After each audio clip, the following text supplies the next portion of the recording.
Hello everybody and welcome to a brand new Elder Scrolls Online news video. Or Let's Talk, whatever you want to call it, I don't know. But today we are taking a look at patch 4.2.2 on the PTS. This is a patch for the new Murkmire and Update 20 DLC and update. And we're getting a lot of interesting things. So let's go ahead and get started. Taking a look at the new update coming with the events. Like whenever we have holiday events and things like that, we're going to be earning event tickets that we can use now to get a Indrik mount. So during this PTS, you'll be able to test the sequence of events to obtain your very own Indrik mount. The mount can be earned by completing in-game events and later exchanging event tickets for unique Indrik feathers for the Impresario person. To acquire the magical nascent Indrik mount, you'll need to collect 4 unique Indrik feathers, which are purchased in exchange for event tickets with the Impresario. The Impresario can be found in Daggerfall, Davin's Watch, and Volkogard. Each Indrik feather requires 10 event tickets. Note, you can only hold up to 12 event tickets at a time. Each event ticket can be earned by participating in specific in-game events. Each time a new and participating in-game event starts, you'll be able to collect a new feather, and any previous feathers, you won't be locked out of obtaining feathers from previous events. Once you've summoned the base nascent Indrik mount, you can have a chance to evolve it with the use of unique berries. Similar to feathers, berries are available from the Impresario in exchange for event tickets. While some berries will be available during the PTS cycle through testable in-game events, there won't be enough to evolve the Indrik at this time. So, kinda sucks, but, you know. Moving on, Clockwork City Celebration. For the first time, we'll be celebrating Clockwork City DLC with a new event, and you'll be able to test it this week on the PTS. There are a number of bonuses found throughout the zone, including double harvesting resources with regular crafting nodes, double reward drops from defeating any boss, double rewards from Clockwork City dailies and weekly quests. Additionally, you'll be able to obtain event tickets from the Impresario event merchant. You can earn 2 event tickets by completing any Clockwork City daily quest once per day per account. The Impresario will also have the gilded Indrik feather to purchase with this event. Pretty cool. Undaunted Celebration. We're kicking off another dungeon event later this year to give you a chance to earn a number of in-game items, including 3rd Indrik feather. To get started, simply utilize the Dungeon Finder queue for a random normal or veteran dungeon. Upon completing of a dungeon, you'll receive a mysterious reward box that contains a bevy of items and could include one of the following: survey reports, treasure maps, undaunted plunder, transmute crystals, undaunted keys, scale collar themed pets, motive chapters, mounts, and houses. You can also earn up to 3 event tickets by defeating the final boss of any dungeon, normal or veteran, once per account per day. Visit the Impresario to purchase the Emerald Indrik feather with your event tickets. So, pretty cool. New Life Festival returns. As with previous years, track down Bretta outside Windhelm to obtain the appropriately named quest, the New Life Festival, to get started. Once you complete Bretta's quest, you'll have an opportunity to complete up to 9 different daily quests, each themed for Tamriel's different races and located in their respective zones. These include Castle Charm Challenge, Fish Boon Feast, Lava Foot Stomp, Mudball Merriment, Signal Fire Sprint, Snow Bear Plunge, Stone Tooth Bash, the Tribal of the Five-Clawed Guile, and War Orphans, so whatever. I'm not even going to get into it. In addition, you can drink Bretta's Magnificent Mead located in the New Life Festival Pavilion to gain 100% experience buff for 2 hours. There are a number of rewards you have a chance to obtain when completing these quests, including flavor ingredients, consumable mementos, skin changer motive chapters, which I don't need yet, new life rune boxes, provisioning recipes, light source furnishings, thiefy potions, wolfbane incense, the new life charity writs, and a new crystal frost skin earned by completing 12 new life charity writs. So, kind of cool. You'll be able to acquire one event ticket by completing a new life festival daily quest once per day. With these, you can purchase the opaline Indrik feather from the impresario event merchant. Whew, there's a lot of these guys. Mid-Year Mayhem is returning, but sooner than you think. As usual, you'll receive double AP and double XP from PvP players, player kills when the reusable scroll is active. To start the Mid-Year Mayhem journey, simply follow the steps.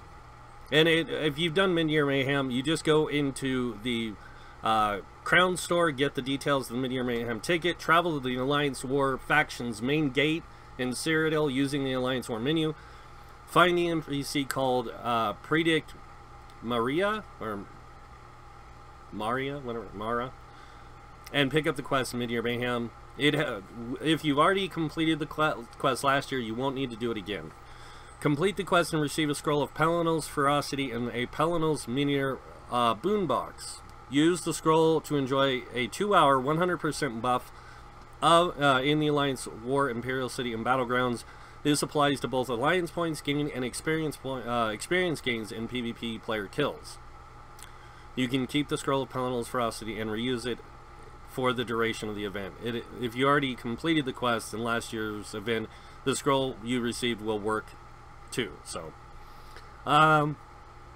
you have a chance to acquire a boombox that could contain the following items: transmute crystals, alchemy regens, PvP consumables such as repair kits, forward camps, and siege weapons, motive pages from the Alliance War and Akavari styles, or Alliance and Akavari styles, style items for your Alliance, Akavari style items, Cold Harbor siege weapons, prismatic runestones, and books of Palinal housing items. During this event, you can obtain one event ticket by completing the Cyrodiil board or town daily quests once per day per account.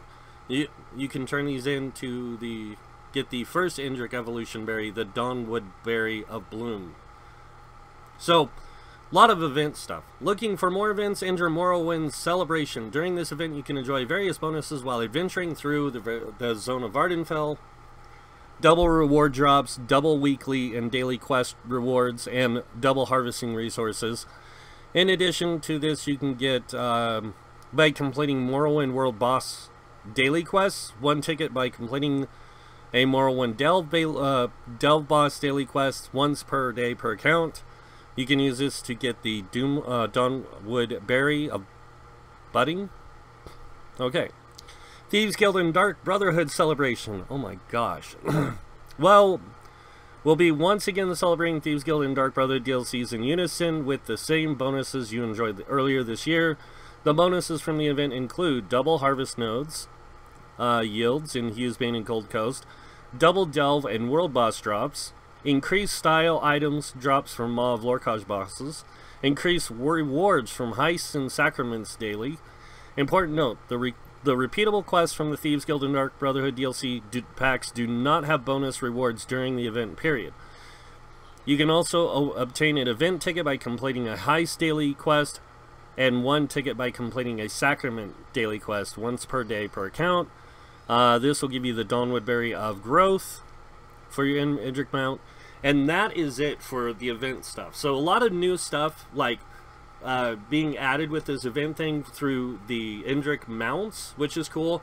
But what I really like is the fact that during the dungeon one, we're going to have a chance of getting these boxes that can give you motives, chapters, mounts, and houses. I think that's and the scale collar themed pets. I think that's a really, really good thing. So, really cool. Alright, now that that's done. Exploration and itemization. So event tickets. All events that reward event tickets via daily quest completion currently have an issue where the event ticket cooldown timer and daily quest reset timer can become desynced, resulting in completing a daily quest and not being awarded an event ticket. As a temporary workaround, after completion of an event daily quest, wait 20 hours before completing another daily quest of the same type. Cool. Few minor changes, art and animation, terrain, blah blah blah. We know, yeah. Combat and gameplay changes. These are the ones that I tell everyone about. So every patch, or every PTS patch cycle, we get 5 patches, guys. We get the first patch, or the initial release patch notes, which is like what's coming with the DLC, and a lot of new changes. We get the second week changes, which is just a bunch of minor changes. Then we get the third week changes. This is where a lot of big changes come into play.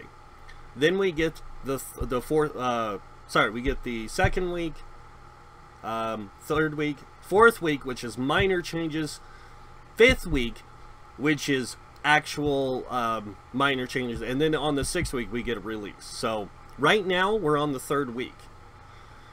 So a number of changes listed below are targeted to reduce overall movement speed of players. It is currently too easy for players to hit and stay at 100% movement speed cap, allowing them to disengage from dangerous situations easily. You will still be able to hit 100% movement speed cap. However, it will now require more investment to hit and stay at it. We are still working on ensuring all sources of Major Expedition are being brought up to the new values, such as Major Expedition on potions. So the potion one hasn't been fixed.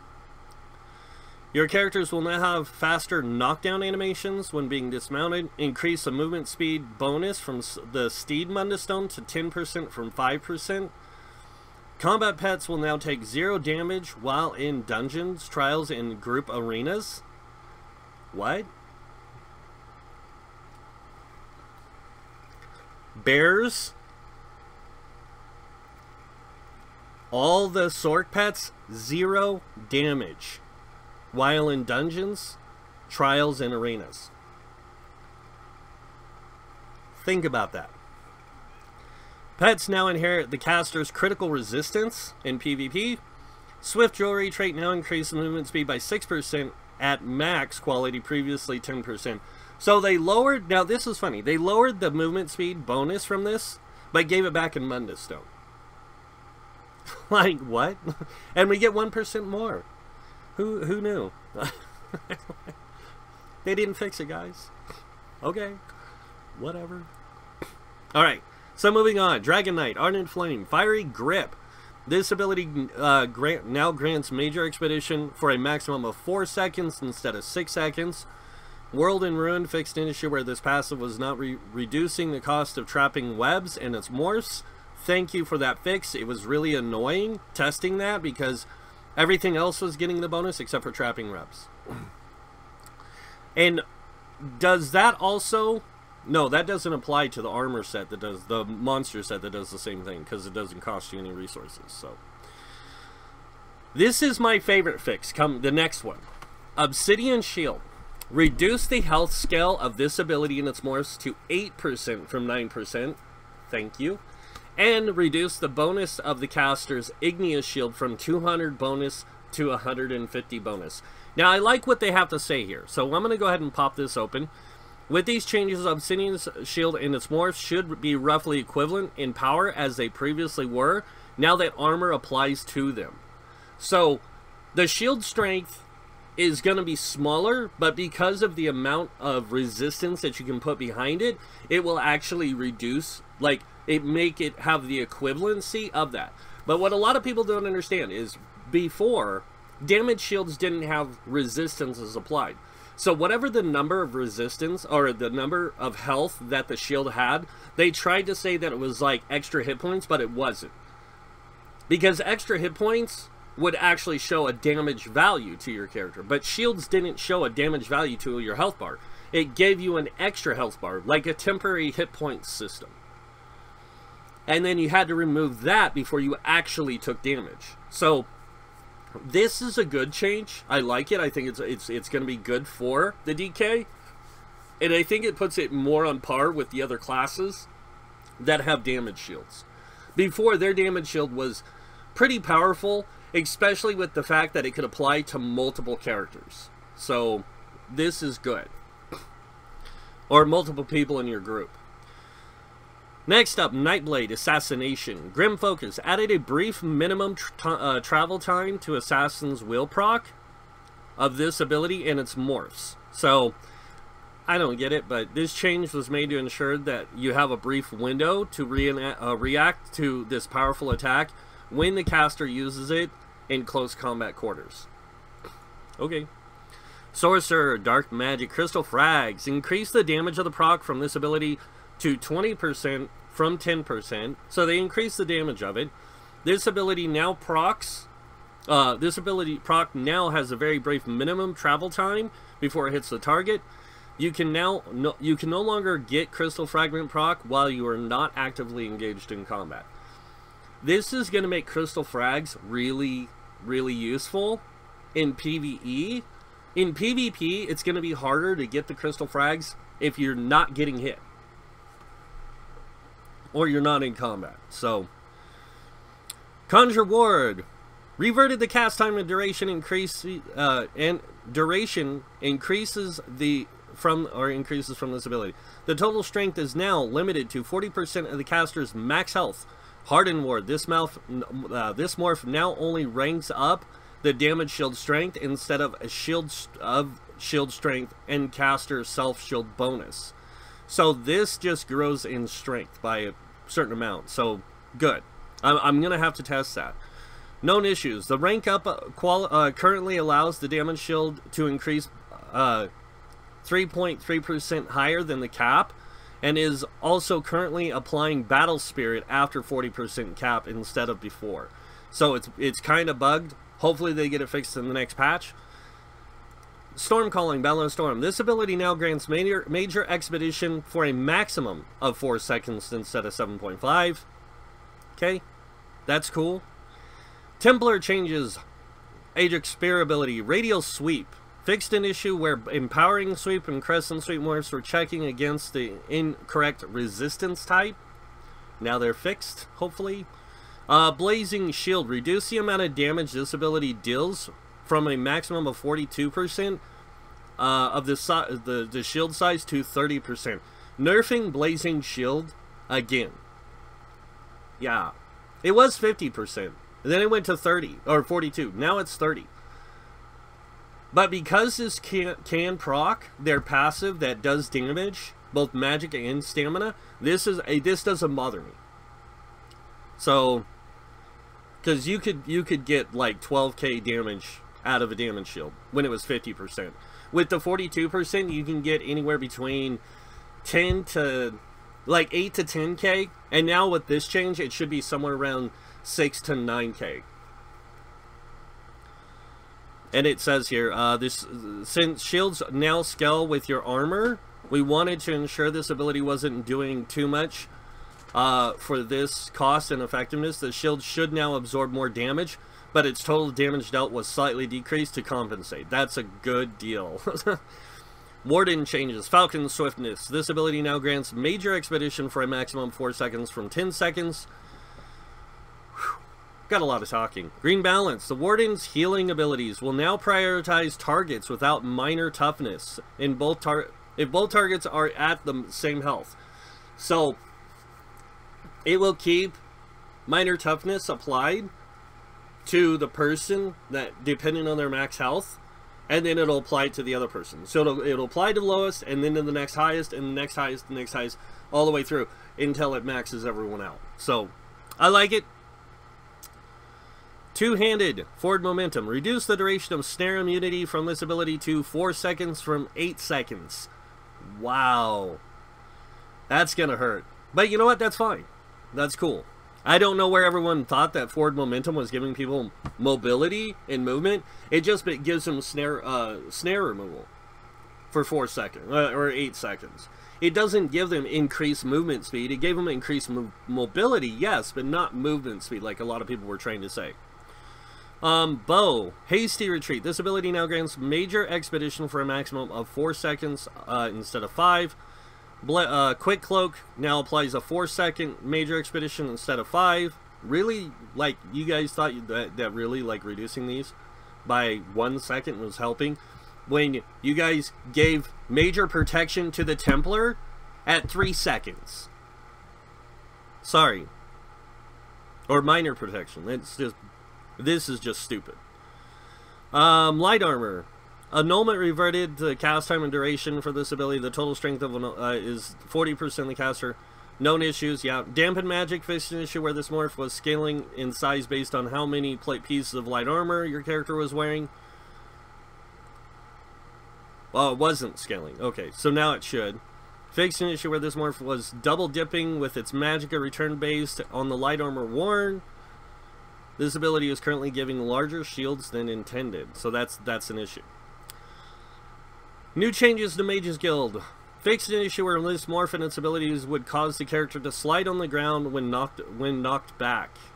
Volcanic Ruin. Fixed an issue where your character could slide on the ground after being knocked by this ability. Bone Shield. Reduce the effectiveness of the Bone Wall and Spinal Surge synergies granted from this ability and its morphs to 50% from 100. They explain why. It's because of the ridiculous amount of resistances. So, it's still just as potent. Item set change. Lots of... This is kind of crazy. So, reduce the duration of major expedition buff granted from some item sets to 8 seconds from 20 seconds. The affected item sets include Kingslayer, Quick Serpent, and Vicious Serpent. So, they explained it's to, you know... We wanted to ensure that the sets that wouldn't allow players to keep that buff active all the time without high trade-offs of big requirements. Because Druid Kingslayer gives you it all the time. Like, as long as you're in combat, you have Major Expedition. Or whenever you kill an enemy. It's whenever you kill an enemy, that's right.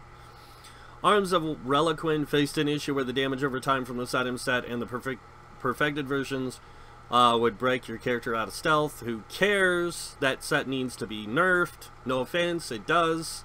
It's way too powerful. Balrog, or Balor, fixed the issue where some ultimates were not working with this item set. Overload should still not proc this. Battalion Defender, the tooltips from this item set now list radius of healing effect. Hissed Bark. Got some fixes. Fixed an issue where this item set could stack with other sources of major evasion. This set will now override and replace any active major evasion when you activate block. They also fixed an issue where you could get his spark to temporarily persist without blocking. Impregnable. Reduce the amount of bonus of this item set's critical resistance to 2,000 with a 5-piece of gold quality from 2,500. Or, yeah. So that's good. That's good.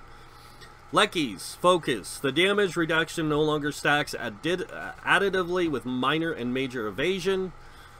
Radial Uppercut. This item set now deals 100% damage to one nearby target instead of 50% to 2 nearby targets. Bull crap. That's garbage. That you just nerfed that because too many people were complaining. Razor Shot. This item set now deals 50% of Scattershot's damage as poison instead of 40% as a bleed.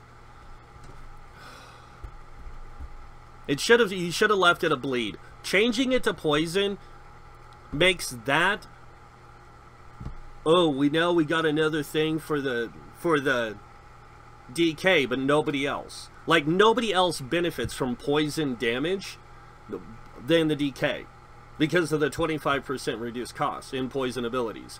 Yes, they gain the benefit of the poison damage, but that's it. The bleed was much better. Wild Impulse. This item set now deals damage over 8 seconds instead of over 9. That's good. Base game changes. Alliance War. You are no longer able to mount on bridge houses.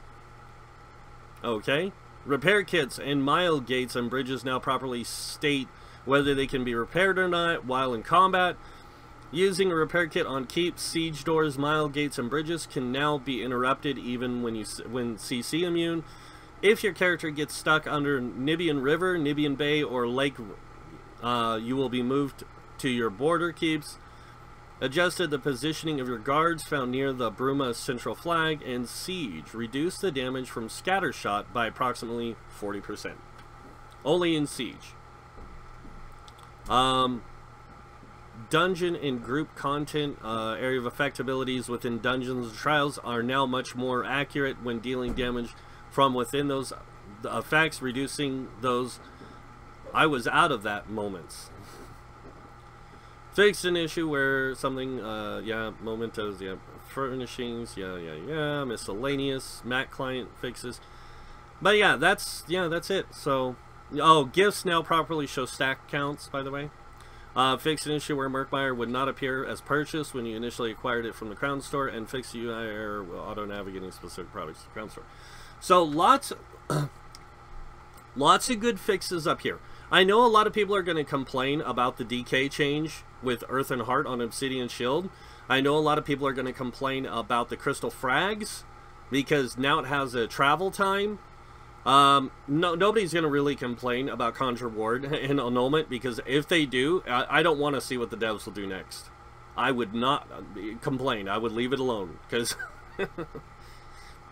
but yeah, a lot of good changes for the most part in here.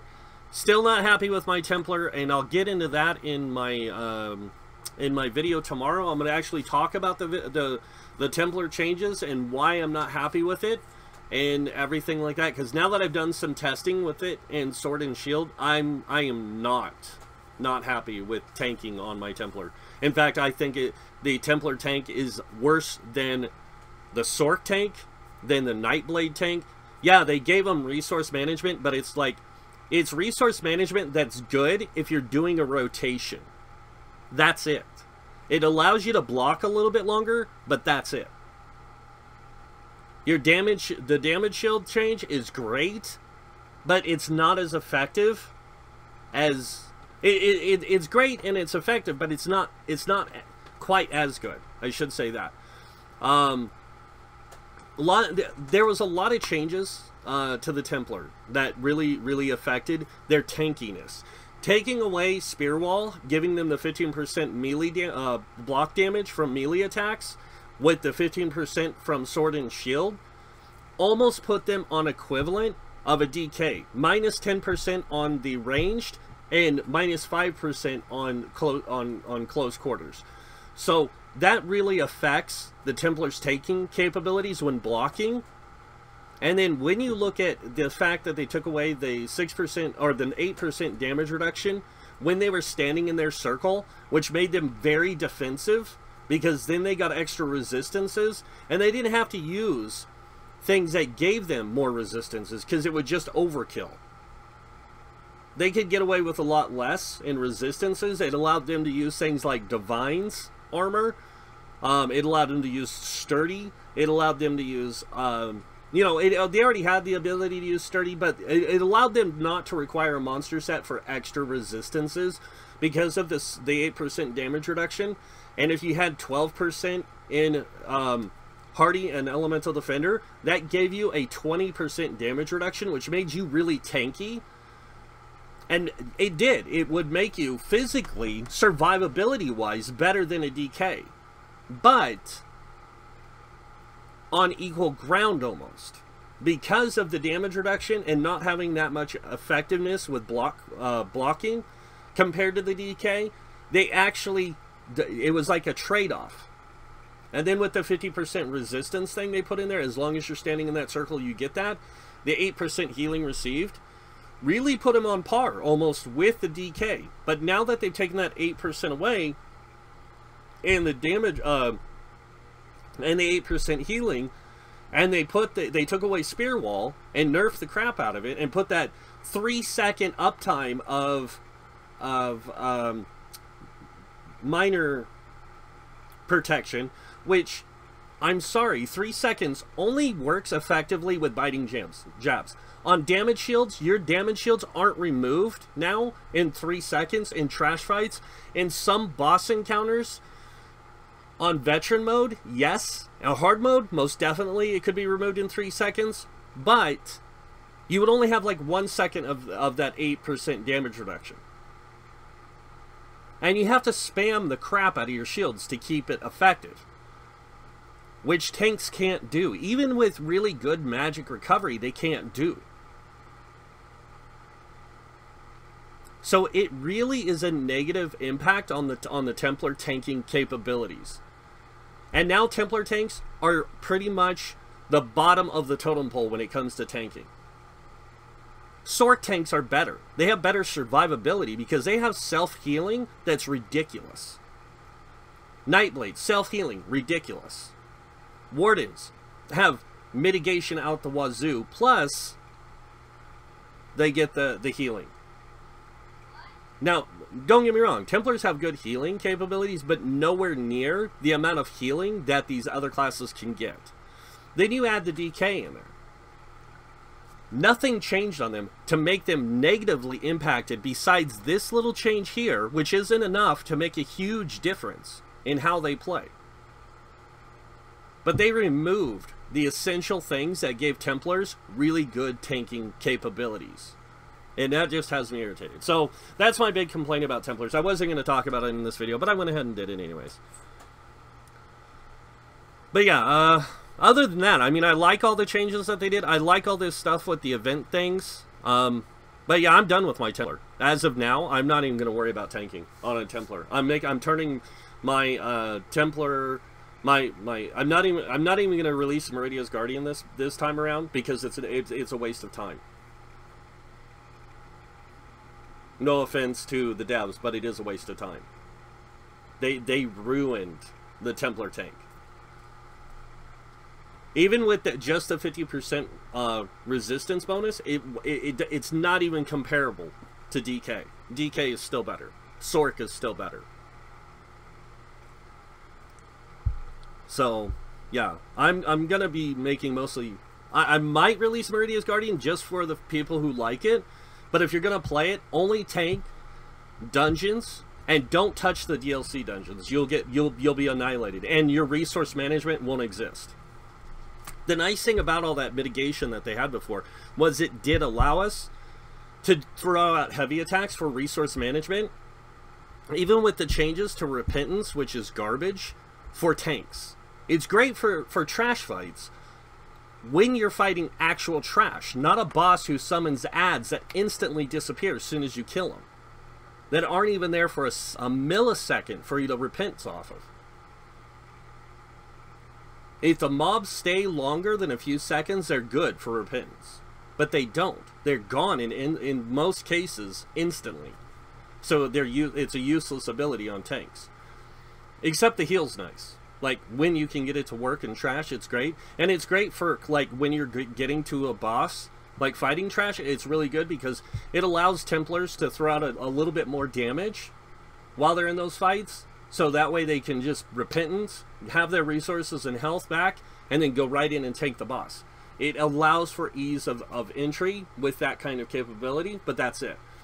The stamina return they gave on that thing is, like, people are like, oh yeah, but it's great. It gives you 240 extra stamina. Well, it's a little bit more than that. But the return versus what it costs to block, even if you stack nothing but block cost reduction on your character, you are still expending stamina. Because you can get hit twice in 1 second in some encounters. Especially if they put down an AoE that takes every 0.5 seconds, which there is a couple that do that, versus the ones that take every second. So you wind up blocking a lot more damage, which just it helps you, it allows you to block a little bit longer, but not enough to make it effective. In some cases it'll be good, like single boss fights where there's no adds, no major AoEs that you can, like simple AoEs you can get out of. Yeah, it'll be easy.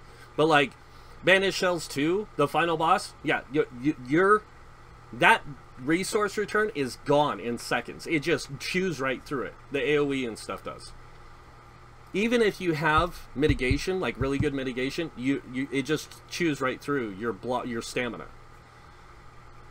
So it doesn't matter. That resource return is about useless on tanks. On DPS, it's great for rotations because it gives you a good amount of rotation return. What I really think they should have done was change Repentance to mimic what the other morph does, instead of applying Magicka Steel to all the enemies, Repentance would apply Stamina Steel to all the enemies within a 28-meter radius. That would be perfect. That would have been better. But no, they had to go and nerf the tar out of Templars and make them DPS jabbing bags, because that's all they're going to be good at. DPS jabs.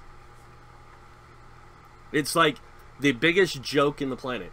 And when I hear people say, oh, well, use biting jabs on a Templar, it increases.